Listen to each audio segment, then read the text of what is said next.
Have you ever watched that movie, Lord of the Rings? It's an amazing movie. That movie has so many metaphors in it. It is unbelievable. And one of the metaphors that I want to really talk about is Gollum, who was a creature that used to be a hobbit called Sméagol. Okay? And Sméagol found this ring, and he believed that this ring was amazing, valuable. And of course, we look at gold and we all have this thing and understanding the value of it. But see, the thing that Sméagol didn't understand was that this ring had powers.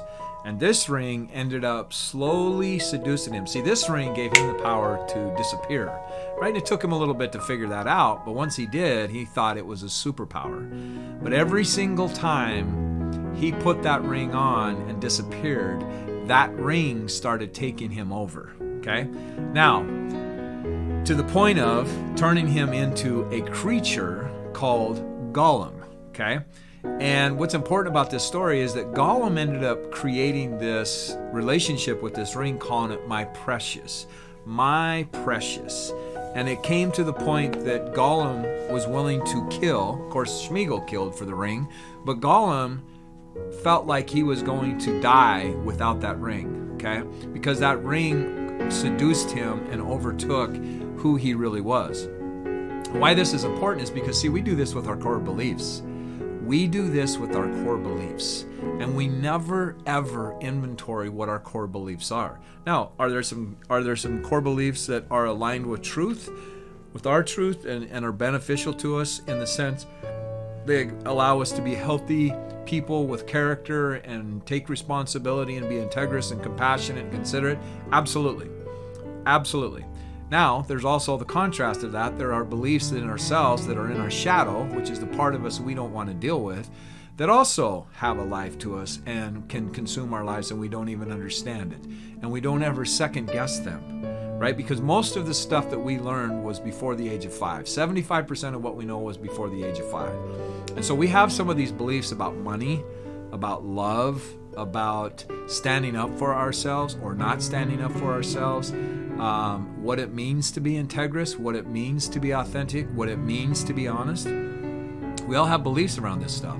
See, and when you really look at being rigorously honest with yourself, then you can start understanding how some of the beliefs that you have had end up becoming your precious. See, people will die for their beliefs, just like Gollum.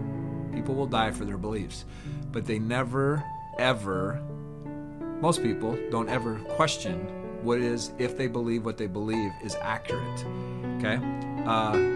Hitler was able to get an entire country to almost take over this world, getting them to believe what he wanted them to believe.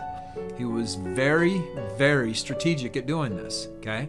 And he almost accomplished it. And the good thing is that he did not. The good thing is that Hitler would not take any negative feedback. Okay. In fact, I've heard stories that he actually executed people that brought him negative feedback.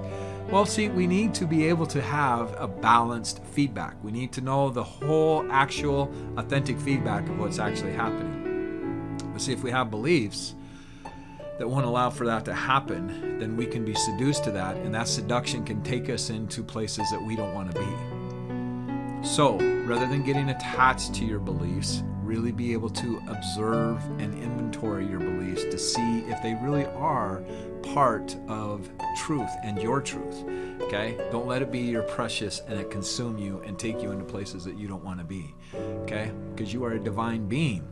You're a divine being, and we need to look at what beliefs do you have that are not aligned with you being a divine being. So I hope you found this of value, my friend. Till next time, live like your life depends on it, because it does. Be blessed.